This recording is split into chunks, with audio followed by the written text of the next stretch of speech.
8वीं बोर्ड परीक्षा 2025 कक्षा 8 की सामाजिक का पेपर आपके 26 तारीख को होने वाला है। तो 26 तारीख को जो पेपर होगा उसके लिए very most important question paper आपके सामने है। इस पेपर को शुरू से अंत तक देख लेना ताकि आपका जो स्कोर है वो अच्छा हो, क्योंकि आप वीडियो को शुरू से अंत तक नहीं देखते, इसलिए फिर आपको जो पेपर होने के बाद में फिर कहना पड़ता है, कमेंट करते हैं आपकी हमारा जो पेपर ख़राब गया और यहाँ से एक भी क्वेश्चन नहीं आया। तो वीडियो को शुरू से अंत तक देख लेना ताकि आपको पता चल जाएगा कि किस प्रकार के जो प्रश्न आपकी परीक्षा में आते हैं और सेम टू सेम क्वेश्चन आपकी परीक्षा में देखे जाते हैं। तो पहला प्रश्न आपके सामने है।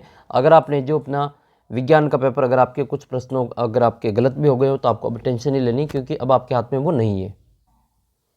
तो आने वाले पेपर की अब आपको तैयारी करनी, चाहे आपके सामाजिक का पेपर हो या फिर आपके गणित का पेपर हो, संस्कृत का पेपर हो, उनमें आप अच्छा स्कोर करके आपकी जो कमी रह गई हो तो आप उसको पूरा कर सकते हैं। बाकी अगर आप वीडियो को शुरू से अंत तक देखेंगे तो निश्चित रूप से आपको फ़ायदा मिलेगा। और ऐप के ऊपर आपके जो 120 प्रश्नों का फ्री टेस्ट उपलब्ध है, आप उसको ज़रूर देना, काफ़ी फ़ायदा मिलेगा और हूबहू प्रश्न इस टेस्ट में से आपकी परीक्षा में देखने को मिलेंगे। तो वो पेपर आप ज़रूर दे देना। पहला प्रश्न आपके सामने है कि हुडा सम्मेलन बुलाने का उद्देश्य क्या था। तो हुडा सम्मेलन बुलाने का उद्देश्य एक ही था कि मराठा शक्ति को रोकना। क्या उद्देश्य था? मराठा शक्ति को रोकना। और हुडा सम्मेलन हुआ कब था ये? तो हुडा सम्मेलन 17 जुलाई 1734 को होता है। हुडा भीलवाड़ा में होता है ये, और इसकी अध्यक्षता मेवाड़ के महाराणा जगत सिंह द्वितीय करते हैं। अगला प्रश्न आपका ये कि भारत के प्रथम गवर्नर जनरल कौन थे। तो भारत के प्रथम जो गवर्नर जनरल थे वो वारेन हेस्टिंग थे। क्या उत्तर हो जाएगा इसका? वारेन हेस्टिंग हो जाएगा, जो कि भारत के प्रथम गवर्नर जनरल थे। नेक्स्ट क्वेश्चन की ओर बढ़ते हैं। क्वेश्चन नंबर आपका तीसरा है कि बिरसा मुंडा का संबंध किससे है। तो बिरसा मुंडा का जो संबंध है वो झारखंड से है। बिरसा मुंडा का संबंध किससे है? झारखंड से। आपको बिरसा की जाति पूछे तो आपको मुंडा करना है और कमेंट करके बताना कि जो मुंडा जाति है वो कहाँ पर निवास करती हैं। बिरसा मुंडा जो ये मुंडा जाति है वो कहाँ पर निवास करती हैं। और बिरसा मुंडा का जो प्रतीक है वो कौन सा झंडा है, कौन से रंग के झंडे को बिरसा मुंडा का जो प्रतीक कहा जाता है। अगला प्रश्न है कि न्यायपालिका का प्रमुख कार्य क्या है। तो न्यायपालिका का प्रमुख कार्य है विवादों को निपटना, न्यायिक समीक्षा करना और मौलिक अधिकारों का संरक्षण करना। और इसका उपरोक्त सभी, इसका उत्तर करेक्ट आंसर रहेगा। सभी काम है जो न्यायपालिका के रहेंगे। न्यायपालिका में आपके जो सबसे 3 स्तर होते हैं। सबसे ऊपर का जो स्तर होता है वो सुप्रीम कोर्ट होता है, जो कि अपने उच्चतम न्यायालय नई दिल्ली में इसका मुख्यालय है, सुप्रीम कोर्ट है। सेकंड नंबर पे आता है अपना राज्य स्तर पे, जो कि अलग अलग राज्य का अलग अलग हाई कोर्ट होता है जिसको उच्च न्यायालय कहते हैं। फिर हर जिले का एक अदालत होती है, इसको अपन जिला अदालत कहते हैं। अगला प्रश्न फिर आपकी कि लोकसभा में सत्ताधारी दल का मुखिया कौन होता है। तो लोकसभा में जो सत्ताधारी दल का मुखिया होता है वो कौन होता है? वो प्रधानमंत्री होता है। ठीक है, प्रधानमंत्री को सत्ताधारी दल का मुखिया कहा जाता है। अभी वर्तमान में देश के जो प्रधानमंत्री वो कौन है, कमेंट करके बताओ। और लोकसभा में तो सत्ताधारी दल का जो मुखिया होता है वो प्रधानमंत्री होते हैं, लेकिन आपको विधानसभा की पूछिए तो विधानसभा में जो सत्ताधारी दल का जो मुखिया होता है उसको मुख्यमंत्री कहते हैं। अभी आपको कमेंट करके बताना कि अभी वर्तमान में हमारे राजस्थान के मुख्यमंत्री कौन है और हमारे देश के प्रधानमंत्री कौन है।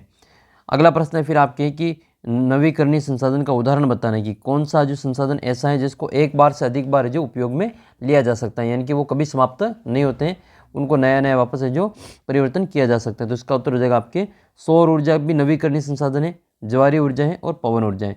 ये तीनों ही आपकी जो नवीकरणीय ऊर्जा संसाधन के उदाहरण है। तो उपरोक्त सभी इसका उत्तर करेक्ट आंसर रहेगा। द वाला उत्तर इसमें सही हो जाएगा। फिर आपके लिए एक प्रश्न मैं पूछता हूँ, उसका उत्तर आपको कमेंट करके बताना है कि प्राकृतिक संसाधन के आपको जो 2 उदाहरण बताने हैं। एक तो प्राकृतिक संसाधन के 2 उदाहरण बताने और एक आपको जो मानव निर्मित संसाधन है, मानव निर्मित संसाधन के भी आपको जो 2 उदाहरण कमेंट करके बताने कि कौन कौन से ऐसे संसाधन हैं जो कि मानव के द्वारा निर्मित है और कौन कौन से संसाधन ऐसे हैं जो कि प्रकृति के द्वारा निर्मित है। फिर आपके अगला प्रश्न ये कि इनमें से कौन सा है जो मानव निर्मित संसाधन नहीं है। कौन सा मानव निर्मित संसाधन नहीं है? तो पुल जो है मानव निर्मित है, मशीन भी मानव निर्मित है और सड़क भी मानव निर्मित है। प्राकृतिक गैस ऐसा संसाधन है जो कि मानव के द्वारा निर्मित नहीं है। तो इसका भी उत्तर क्या करेंगे? द वाला उत्तर करेंगे। अगला प्रश्न है कि भारत सरकार ने आदिम जनजाति समूह की सूची में राजस्थान की किस जनजाति को शामिल किया है। तो ये जो प्रश्न है आपके जो राजस्थान अध्ययन की किताब है आपके उसमें से आएगा। तो राजस्थान अध्ययन की किताब अगर आपके पास में नहीं हो तो उसकी PDF आपको अपने ऐप के अंदर मिल जाएगी। ऐप से इसको डाउनलोड करके ज़रूर आप इसको अच्छे से तैयार कर लेना। तो इसमें जो आदिम जाति समूह में शामिल जाती हैं वो आपकी उत्सहरिया जनजाति है, जो कि राजस्थान के 12 जिले में निवास करती हैं। और 12 जिले में आपके जो शाहबाद और किशनगंज तहसील है इसमें सबसे ज़्यादा निवास करती हैं। फिर आपके अगला प्रश्न है ये, इसमें आपको मिलान करना है ये तो मस्केट क्या होता है? तो मस्केट जो होता है वो पैदल सैनिकों को द्वारा इस्तेमाल की जाने वाली बंदूक होती है, इसको मस्केट कहते हैं। मैच लॉक क्या होता है? तो बंदूक जिसमें से जो इसमें बारूद को चिंगारी दी जाती है उसको मैच लॉक कहा जाता है। मुफ्ती क्या होता है? तो मुफ्ती जो होता है मुस्लिम समुदाय में एक न्यायविद होता है, उसको मुफ्ती कहा जाता है। महाभियोग क्या होता है? तो महाभियोग किसी व्यक्ति के खिलाफ दुराचरण का आरोप होता है, उसको महाभियोग कहा जाता है। फिर आपके अगला प्रश्न है जिसमें आपको हाँ और ना में उत्तर देना है। सत्य सत्य बताना है कि लोग ही एक राष्ट्र के बड़े संसाधन होते हैं, ये बिल्कुल सही बात है, ठीक है, ये सत्य है, हाँ बिल्कुल। और लोग सामान्य रूप से चरम जलवायु को पसंद करते हैं, तो ये गलत हो जाएगा, सामान्य रूप से चरम जलवायु को पसंद नहीं करते हैं। खनिज निक्षेपों वाले क्षेत्र अधिक घने बसे हुए होते हैं, तो ये बिल्कुल सही है, खनिज निक्षेपों वाले जो क्षेत्र है वो अधिक घने बसे हुए होते हैं।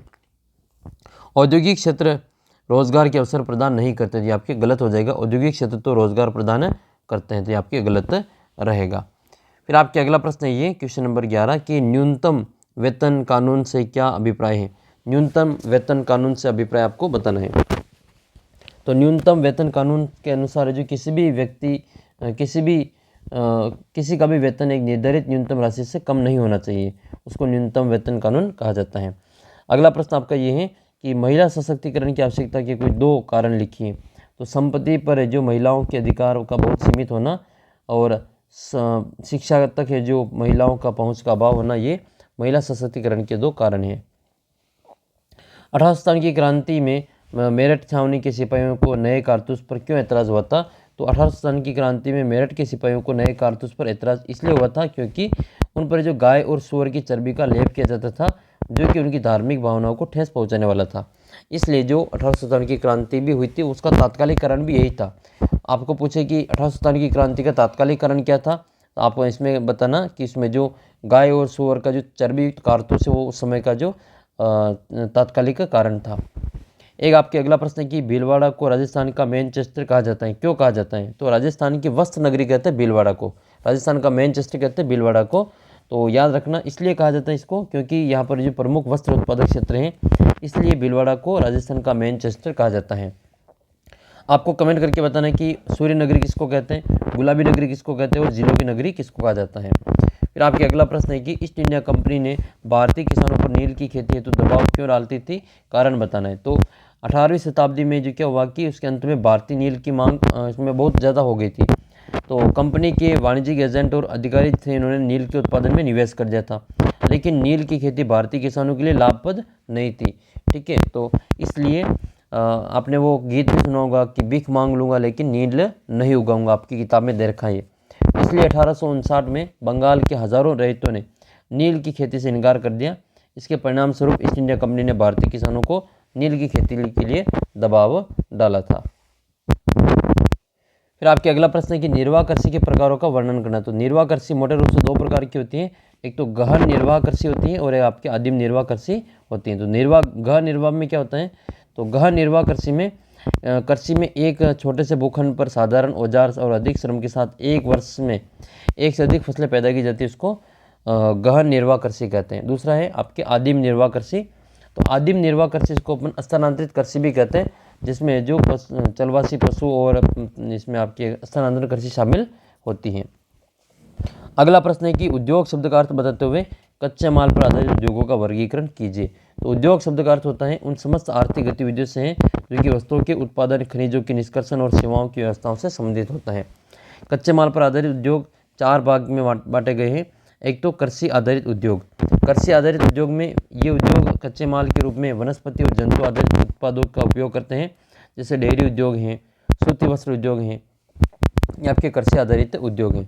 कमेंट करके बताना कि इसमें राजस्थान की पहली सूती वस्त्र मिल कहाँ स्थापित की गई थी। राजस्थान की पहली सूती वस्त्र मिल कहाँ स्थापित की गई थी और भारत की पहली सूती वस्त्र मिल कहाँ पर स्थापित हुई थी।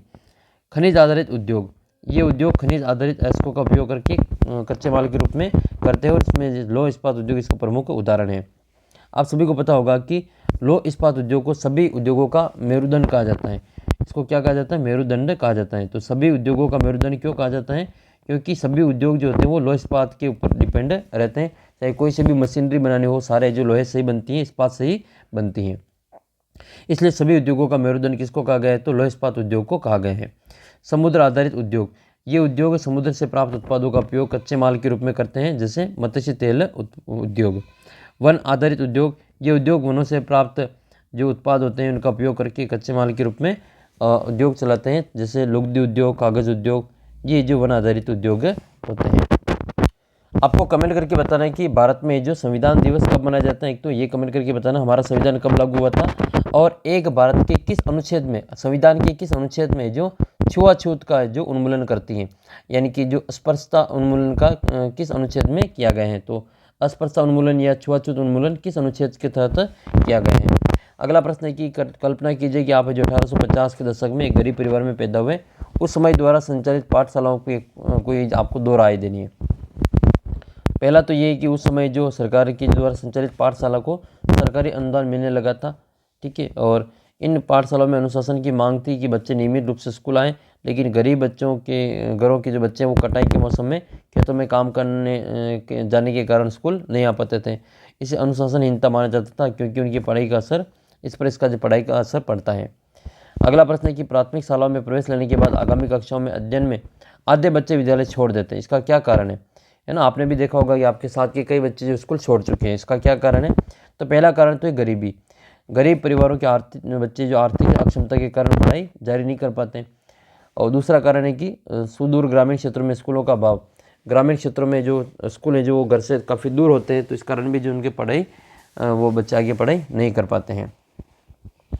फिर इसमें आपकी अगला प्रश्न है ये कि कौन से राजनीतिक दल अभी सत्ता में है, और तो इसमें आपको नाम लिखना है। राजस्थान में तो कौन सा है, राजस्थान में है भारतीय जनता पार्टी, भारतीय जनता पार्टी अभी जो सत्ता में है। फिर आपकी इसमें केंद्र सरकार में किसकी सरकार है, तो एनडीए की सरकार है, ये केंद्र गठबंधन की सरकार है एनडीए की। आपके क्षेत्र के निर्वाचित जो जनप्रतिनिधि वो कौन है, तो जैसे ये राज्यवर्धन सिंह राठौड़, ये विधायक हैं जोटवाड़ा से, ठीक है। और यहाँ से जो जैसे ये जयपुर की बात की जा रही है, आपको अपना जो निर्वाचन क्षेत्र है वो नाम लिखना है, ठीक है। आपको अपना जो एमएलए है उसका नाम बताना है, ठीक है। जैसे राज्यवर्धन सिंह राठौड़ ये जोटवाड़ा से जो विधायक हैं, तो आपके विधायक कौन है कमेंट करके बताना। और एक रामचरण बोहरा यहाँ के सांसद है जयपुर के, तो आपका जो सांसद है उनका भी नाम आपको कमेंट करके बताना है। अभी कौन सा राजनीतिक दल विपक्ष में है, तो विपक्ष में कौन सा राजनीतिक दल है, सरकार के विपक्ष में कांग्रेस, राजस्थान में भी कांग्रेस है, और भारत में भी पूरे जो नेशनल लेवल की जो सरकार है भारत सरकार, उसका जो विपक्ष में कौन है, कांग्रेस तथा उसके क्षेत्रीय दल हैं। अगले चुनाव कब होंगे, तो अगले चुनाव देखो राजस्थान में चुनाव हुए थे 2023 में, दिसंबर 2023 में होते हैं। अब 5 साल बाद में चुनाव होंगे, यानी कि 2028 में होंगे। और अभी जो चुनाव हुए थे ये इसमें केंद्र सरकार के जो चुनाव हुए थे वो 2024 में हुए थे, ठीक है। अप्रैल 2024 में चुनाव हुए। तो अब अगले जो सरकार है वो कब चुनाव होगा, सरकार का प्रधानमंत्री का चुनाव, तो वो 5 साल बाद होगा। तो कमेंट करके बताना कि अगला चुनाव कब होने वाला है, प्रधानमंत्री जो बनते हैं उनका चुनाव कब होगा, लोकसभा का चुनाव। फिर आपके अगला प्रश्न है ये, ऐसे 2 मौलिक अधिकार बताइए जिनका कोई व्यक्ति अपनी प्रतिष्ठा और संपर्कता व्यवहार पर जोर देने में प्रयोग करता है। तो एक तो समता का अधिकार है, समानता का अधिकार है, और एक आपके शोषण के विरुद्ध अधिकार है। किन्हीं 2 ऐसे क्षेत्रों का वर्णन कीजिए जिससे हास्य समुदाय की पहचान हो सके। तो बहुसंख्यक समुदाय के मुकाबले कुछ समुदाय अलग भाषा बोलते हैं, अलग रीति रिवाज अपनाते हैं, तो समाज में वो हिस्सा है जो हास्य समुदाय के अंतर्गत आता है। कुछ लोग गरीबी के कारण सामाजिक हैसियत से कमतर माने जाते हैं, इनकी वजह से भी जो हास्य पर महसूस करते हैं। फिर एक आपके मैप आएगा, मैप आपके 4 नंबर का आएगा, और मैंने मैप का एक बिल्कुल फनी वे में आपके जो पूरा मैप आपको कैसे भरना है, 33 जिलों वाला मैप ही आएगा आपके, तो आपको 33 जिलों वाला मैप ही भरना है। तो 33 जिलों के अनुसार आपको जो मैप बनना है, तो मैंने आपको पूरा जिला यहाँ से लगा के लास्ट तक आपको पूरा मैप बनवाना सिखा रखा है। आप इसमें सर्च करेंगे मैप बनना सीखे श्री राम क्लासेस, तो आपको फनी वे में बिल्कुल फनी ट्रिक आपको इसमें मिल जाएगी, और आपको अच्छे प्रकार से मैप बनवाना उसमें सिखा रखा है। तो ये जैसे बाड़मेर है, तो बाड़मेर का ये वाला जो हिस्सा वो आपको बाड़मेर का होता है, यहाँ पर आपको बाड़मेर बनना है। और भरतपुर की बात करें तो इधर वाला जो हिस्सा वो आपको भरतपुर है, ये वाला भरतपुर है। और सबसे पूर्व में ये आपके धौलपुर है, और नीचे ये आपके बांसवाड़ा हो जाएगा, ठीक है, यहाँ पे हो जाएगा बांसवाड़ा। और ये वाला जो हिस्सा वो पाली है, तो ये वाला हिस्सा क्या हो जाएगा, पाली हो जाएगा। ये त्रिभुज जैसी आकृति जो दिख रही बीच में, ये ट्राइंगल जैसी आकृति, तो ये अजमेर है। त्रिभुज जैसा कौन है, तो ये अजमेर, याद करना ये अजमेर है। और सबसे बड़ा ज़िला है अपने जैसलमेर, ये सबसे पश्चिम में आता है, ये सबसे बड़ा ज़िला है जो कि जैसलमेर है। तो ये सबसे पहले सूर्योदय कहाँ पे होता है, तो धौलपुर में होता है। सबसे अंत में सूर्योदय कहाँ पे होता है, तो ये जैसलमेर में होता है। फिर आपके अगला प्रश्न है कि 1857 की क्रांति की सफलता और असफलता पर अपने विचार लिखने। तो असफलता के क्या क्या कारण थे, तो 1857 की असफलता के कारण एक तो ये था कि अंग्रेजों की दमनकारी नीति, क्रांति का समय से पूर्व हो जाना और राजाओं के द्वारा असहयोग करना, संसाधनों की कमी और केंद्रीय नेतृत्व का अभाव, इसके कारण जो अंग्रेजी सत्ता को भारत से निकालने में अपने उद्देश्य में सफल नहीं हो सकी थी। सफलता के क्या कारण थे, तो क्रांति के परिणाम स्वरूप अंग्रेजी शासन ने कुछ अपनी नीतियों में बदलाव किया, जैसे दत्तक पुत्रों को उत्तराधिकारी रूप में स्वीकृत देना, भारतीय सेना में भारतीय सिपाहियों का अनुपात बढ़ाना, ये प्रमुख जो इनके परिणाम थे क्रांति। फिर आपके अगला प्रश्न है कि आज भारत की आज़ादी में जो राष्ट्रपिता महात्मा गांधी का योगदान पर विस्तार से लेख लिखना है। तो महात्मा गांधी का क्या क्या योगदान है वो आपको बताना है इसमें। तो एक तो आपको रोलट एक्ट के बारे में देखना है कि 1919 में महात्मा गांधी ने रोलट एक्ट कानून के विरुद्ध सत्याग्रह का आंदोलन किया था और अभिव्यक्ति की आज़ादी का महत्व को जनता के समक्ष रखा था। फिर आया था असहयोग आंदोलन। 1920 में गांधी जी ने मुसलमानों के खिलाफत आंदोलन का समर्थन करते हुए असहयोग आंदोलन चलाया था। इससे देश में व्यापक इसका आंदोलन हुआ था और आंदोलन में एकता और बहिष्कार एवं स्वदेशी की नींव पड़ी थी। 1930 में आया था सविनय अवज्ञा आंदोलन। तो पूर्ण स्वराज की के लिए जो सविनय अवज्ञा आंदोलन किया गया था, नमक कानून तोड़ा गया था और आंदोलन में स्वतंत्रता संग्राम में किसान, आदिवासी और महिलाओं ने भाग लिया था। 1942 में आंदोलन किया था भारत छोड़ो आंदोलन, ये 1942 में आया था और इसमें आपकी जो करो या मरो का नारा दिया गया था, जिससे कि आंदोलन को जन आंदोलन में परिणित हो गया और इस आंदोलन ने ब्रिटिश सरकार को जो घुटने टेकने को मजबूर कर दिया था। फिर आपको रोलट एक्ट के बारे में, रोलट जो सत्याग्रह उसके बारे में विस्तार से वर्णन करना है। तो रोलट एक्ट जो आया था वो गांधी जी ने जो अंग्रेज़ों के द्वारा जो 1919 है उसमें पारित किए गए कानून रोलट एक्ट के विरुद्ध सत्याग्रह का आह्वान किया था, क्योंकि जो अपने यह जो कानून था वो अभिव्यक्ति की स्वतंत्रता पर अंकुश लगाता था और गांधी जी ने लोगों को इस कानून का अहिंसक रूप से विरोध करने के लिए हड़ताल करने का आह्वान किया था। फलस्वरूप अप्रैल 1919 को देश में जगह जगह पर जुलूस निकाला गया, हड़तालें की गई और इस सरकार ने इसके विरोध में जो दमन चक्र चलाया था और इसी के तहत 13 अप्रैल को जो बैसाखी के दिन जलियांवाला हत्याकांड घटित हुआ था। ये जलियांवाला कहाँ पे हुआ था, जलियांवाला बाग हत्याकांड कहाँ पे हुआ था, कमेंट करके बताना है आपको। नेक्स्ट है फिर आपको टिप्पणी लिखनी जैव मंडल और पारितंत्र पे। तो जैव मंडल क्या होता है, प्राकृतिक वनस्पति और वन्य जीवन, केवल स्थल मंडल, जल मंडल और वायुमंडल के बीच एक संकरा एक क्षेत्र होता है जिसको जैव मंडल कहा जाता है। जैव मंडल के मुख्य रूप से 3 घटक है, अजैविक घटक, जैविक घटक और ऊर्जा घटक। पारितंत्र की बात करें तो पारितंत्र जैव मंडल की सभी जीवित जातियों के रहने में परस्पर संबंधित और निर्भर रहती हैं। इससे जीवन पर आधारित तंत्र को पारितंत्र कहते हैं। इसमें चिड़िया भोजन हेतु कीटों पर निर्भर रहती हैं, अपघटकों का काम करते हैं, गिद्ध मृत जीवों का जो खाने के कारण अपमार्जक का कार्य करते हैं और पर्यावरण का एक महत्वपूर्ण शोधक समझा जाता है। अर्थात पारितंत्र के छोटे बड़े सभी प्राणियों का संतुलित बनाए रखने के लिए अनिवार्य रहेगा। फिर आपके अगला प्रश्न कि भूस्खलन क्या है। तो भूस्खलन का मतलब होता है कि सामान्य रूप से सेल, मलबा, डाल गिरने वाली जो मिट्टी होती है उसमें वृक्ष संचालन को भूस्खलन कहते हैं। लैंड स्लाइडिंग कहा जाता है इसको। इसको रोकने के क्या क्या उपाय है, पहले तो कारण देखो। तो ये भूस्खलन क्यों होता है, तो भूस्खलन भूकंप के कारण, ज्वालामुखी के कारण और लंबे समय तक भारी वर्षा के कारण होता है। रोकने के क्या क्या उपाय हैं, तो रोकने के उपाय आपके एक तो भूस्खलन वाले स्थानों पर आवास का निर्माण नहीं करना चाहिए। भूस्खलन वाले क्षेत्र में वनस्पति के आवरण को बढ़ाया जाना चाहिए, ज़्यादा से ज़्यादा पेड़ पौधे लगाने चाहिए। भूमि के खिसकने से बचाने के लिए प्रतिरोधी दीवार का निर्माण किया जाना चाहिए और भूस्खलन को गतिशीलता नियंत्रित करने के लिए जो परिस्थिति अफवाह है उसको नियंत्रित करके उपाय किया जाना चाहिए। फिर आपके अगला प्रश्न है कि संविधान से आप क्या समझते हैं, इसकी आवश्यकता के कारण को स्पष्ट कीजिए। संविधान क्या है, तो संविधान नियमों का एक ऐसा समूह होता है, एक ऐसी किताब है जिसको एक देश के सभी लोग जो अपने देश को चलाने के रूप में काम में लेते हैं। संविधान की आवश्यकता क्यों हुई, तो भाई संविधान के द्वारा ही यह तय किया गया है कि उस देश की राजनीतिक व्यवस्था कैसी होगी। संविधान किसी भी देश के नागरिकों की इच्छा, स्वप्नों के आदर्शों को सूत्रबद्ध करता है। संविधान जो है लोकतांत्रिक समाज में संविधान ही ऐसे नियम तय करता है। इसके अलावा जो संविधान जो है अल्पसंख्यकों पर बहुसंख्यक की निरंकुशता पर भी प्रतिबंध लगाता है। संविधान हमें ऐसे फैसले लेने से रोकता है जो कि बड़े सिद्धांतों को ठेस पहुंचता है, जैसे देश की आस्था रखता है। फिर आपकी धर्मनिरपेक्षता क्या होती है, इसकी अवधारणा को आपको बताना है। तो धर्मनिरपेक्षता का मतलब होता है कि धर्म को राज्य से अलग रखने की अवधारणा को धर्मनिरपेक्षता कहा जाता है। धर्मनिरपेक्षता का मूल मंत्र ये है कि धर्म संबंधी किसी भी तरह का जो वर्चस्व खत्म होना चाहिए। राज्य का कोई जो विशेष धर्म नहीं होता है। वर्तमान में क्या प्रासंगिकता है, तो वर्तमान में जो बहुमत की निरंकुशता और उसके कारण जो मौलिक अधिकारों के हनन से बचने के लिए वर्तमान में लोकतांत्रिक समाज में राज्य और धर्म को अलग अलग रखना आवश्यक है। और लोगों को धार्मिक चुनाव के अधिकार की रक्षा करने अर्थात देश के किसी भी व्यक्ति को एक धर्म से निकालकर दूसरे धर्म में अपनाने या फिर धार्मिक उपदेश से अलग ढंग से व्याख्या करने की स्वतंत्रता की रक्षा करने के लिए देश को धर्म को जो राज्य से अलग रखना महत्वपूर्ण होता है।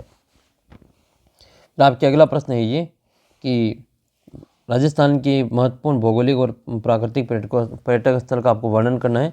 सड़क सुरक्षा का विस्तार से वर्णन कीजिए और सामुदायिक स्वच्छता में विद्यार्थी की क्या क्या भूमिका होती है उसका वर्णन करना है। तो राजस्थान के जो महत्वपूर्ण भौगोलिक और प्राकृतिक स्थल हैं वो आप किस प्रकार से हैं। जैसलमेर में रेत के मनमोहक जो रेत के टीले हैं, उदयपुर में जयसमंद है, फतेह सागर है, पिछोला झील है, उदय सागर है, ये सभी शिल्प ग्राम है, ये झीलों की नगरी है। ये सिरोही प्रसिद्ध जो पर्वतीय स्थल है माउंट आबू नक्की झील है सिरोही में है। पुष्कर झील अजमेर में है।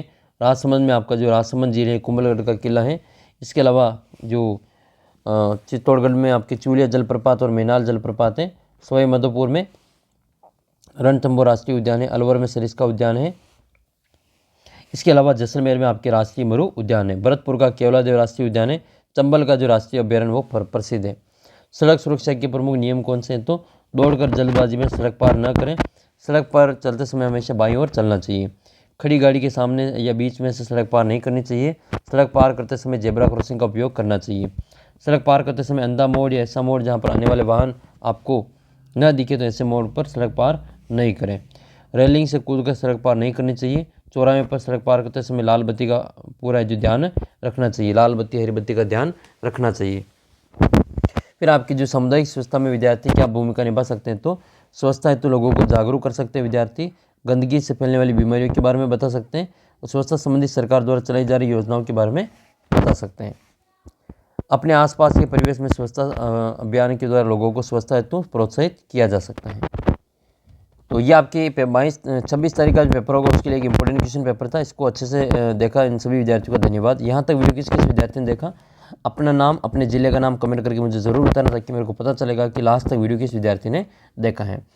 तो मिलते हैं आपको अगले वीडियो में, तब तक जय हिंद जय भारत। जिन विद्यार्थियों को टैबलेट का सपना है पूरा करने का है तो वो विद्यार्थी शुरू से अंत तक वीडियो देखते हैं। बाकी जिनको केवल पास होना या फिर फेल होना है वो विद्यार्थी पूरे वीडियो नहीं देखते हैं। तो आप उन विद्यार्थियों में से हैं जिनको जो टैबलेट मिलने वाला है। आपको ज़रूर टैबलेट मिलेगा। अगर आपका सपना है टैबलेट लेने का तो भी आप अपना नाम अपने वीडियो सेक्शन कमेंट सेक्शन में लिख के ज़रूर बताना।